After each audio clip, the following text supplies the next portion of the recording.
P&H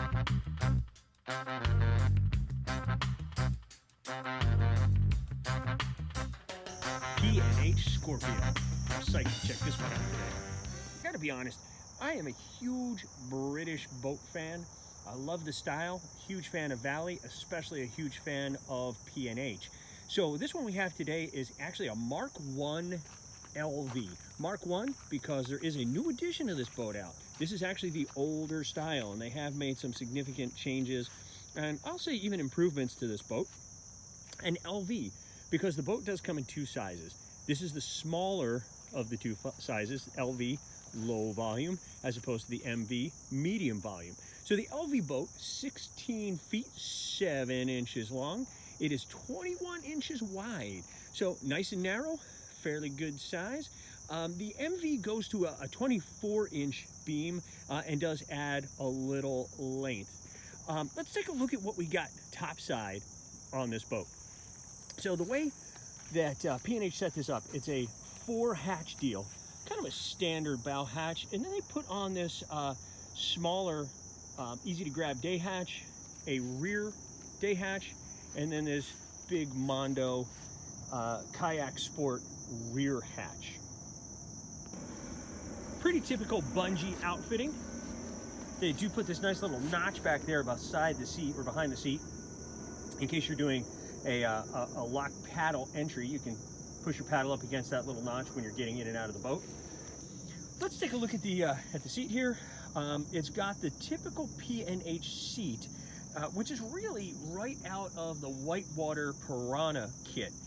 They pulled that right out of their Whitewater stuff, and that includes also the really nice thigh braces that they do, plastic top, and it's got this kind of nice soft nylon underside. And then inside, we've got keeper's feet braces, superbly outfitted. I find this seat really comfortable.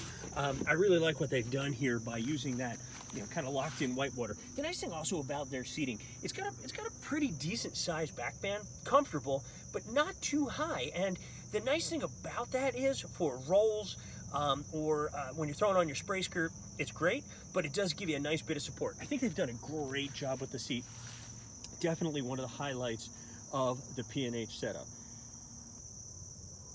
This boat uses a drop skeg with a slider alongside the cockpit.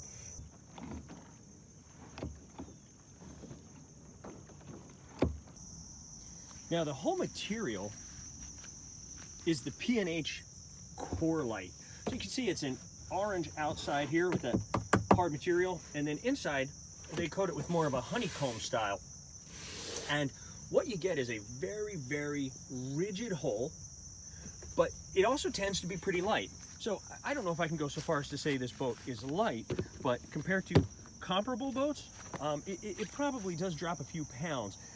But it is definitely stiff, really, really durable with that 2-ply material that they use. So this is a boat that gets marketed as their touring boat or their coastal tourer. And let's take a look at the hull and see what we can learn about the standard design. Now, the first thing that jumps out here is that this is a Swede form hull. And what I mean by that is that the widest part of the boat is actually behind the cockpit. And when you get a Swede form hull, what that tends to do for you is make a boat that is pretty stable, pretty predictable, with that widest part kind of at your butt. It can stay narrow, the boat overall can stay narrow, and then maximize the widest part for stability. So for a coastal tourer, the boat actually has some rocker. Rocker being that banana shape from bow to stern. And you'll notice also that, or maybe it's hard to see at this angle, but what P&H has done is bias that rocker towards the bow. The bow tips up a little bit more than the stern does. The boat's on a weird angle, but trust me, it does. And so a couple of things. One, that does reduce the wetted surface. It should make the boat, a pretty sprightly, easy to turn, pretty maneuverable. It has a little more rocker than some of the boats in this category, and that does sort of indicate a bit of playworthiness. So it's a really shallow V, And the chines, where it transitions from the side to the underside, the side of the boat to the underside, those chines are rounded. And with this, fairly decent area to balance on.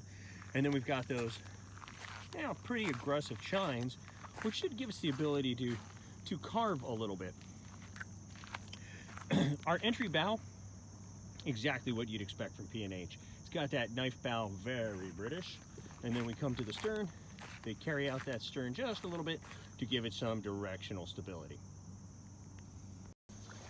On the water, the first thing I noticed is that it's a comfortable paddling position and there's plenty of room for my 10.5 feet with a seat well set for my bum. But what surprised me is that the Scorpio, it sat pretty high for a low volume boat. And I'm 5'9", a little too heavy at about 180 pounds, but it's not that the sitting high in the water was a problem, but it does indicate that you could ask, sort of a lot of it from a tourist perspective, loaded up, still have plenty of flotation. She's plenty stable for a 21-inch beam, and I never really felt even a bit flustered, but do keep in mind, stability is relative, and she's relatively stable only in comparable company. But the second thing that surprised me was how turny this boat is. You throw a little lean and she carves beautiful sharp turns, much more turny, if that's a word, than other coastal tours of similar length that we've tested. And while I would love the Scorpio in waves and turbulent seas, tourney's really a compromise, and she's super maneuverable, but it also takes some English on every stroke to keep her going straight. And of course, the problem there is that any energy that goes into steering is energy that doesn't go into forward motion. However, if you give her just a little bit of skeg, she becomes a plenty fast straight line boat. And in my timed loop, she was well within the speed range of a comparable craft. So I would say that speed is not her first characteristic, but considering how maneuverable she is, any speed compromise is surprisingly small. So let's get to the bottom on this thing. Extremely well built, extremely well outfitted, comfortable, darn pretty, but maybe a touch schizophrenic. A player that turns, a straight line goer. And so this is a boat that would be really, really fun to surf. It would inspire confidence in the rough, but still fast enough to tour and outfitted for a long day. If you do calm lake paddles, the Scorpio Mark 1 LV is fine, but you could probably do a faster, better planted craft. However, if you deal in uncertain conditions where you may need to cross a beach break or paddle long distances in waves, the Scorpio is an excellent choice.